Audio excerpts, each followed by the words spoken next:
3 நாள் அக்காமடேஷன், 3 ட்ரெயின்ல இருந்து போறாங்க. போகும்போது வீரமணி சொல்றாரு, பத்திரிக்கைலாம் பார்த்தேன், வாஜ்பாய் அறிக்கை பார்த்த நாட்டுடைய பிரதமர் ஆதரவு வாபஸ் வாங்க போறான்னு. அடுத்த ஆட்சியில ஃபுல் மெஜாரிட்டி வந்தோன்னா நம்ம சிலையை வைக்கலான்றார். வாயான்றார் யார? வீரமணி. ஆட்சியை போனாலும் நீ வா சிலையை தர அப்படின்றார். இங்க இருந்து வீரமணி போய் அந்த சிலையை திறந்துட்டு ஆட்சியை கவுத்துட்டு வந்துட்டாரு. ஆட்சி கவுந்ததுங்க. அந்த கவுத்துட்டு வந்த வீரமணி இன்னி வரைக்கும் ஒரு மேடையில பெரியாருக்காக பிஎஸ்பி ஆட்சி கவுந்ததுன்றது ஒரு வரி கூட இந்த மேடையில எந்த மேடையில சொன்னது கிடையாது. எவ்வளவு பெரிய போர்ச்சேரி பாருங்க. மேடையில எந்த இடத்துல பெரியார் பகுஜன் சமாஜ் கட்சியில தான் வாழறாரு, அவருடைய கொள்கை தத்துவம் எங்க இருக்கிறாங்க பிஎஸ்பியில தான் இருக்குதுன்னு இன்னி வரைக்கும் யாருக்கிட்ட சொன்னது கிடையாது.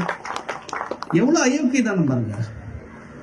நாங்க போய் பிஎஸ்பி அப்படின்னு 2007 2008 அங்க போன பிறகுதான் என்னடா ஈரோட்டுக்கார் இவ்வளவு பெருசா நிக்கிறாரு இங்க அப்படின்னு பார்த்தோம்.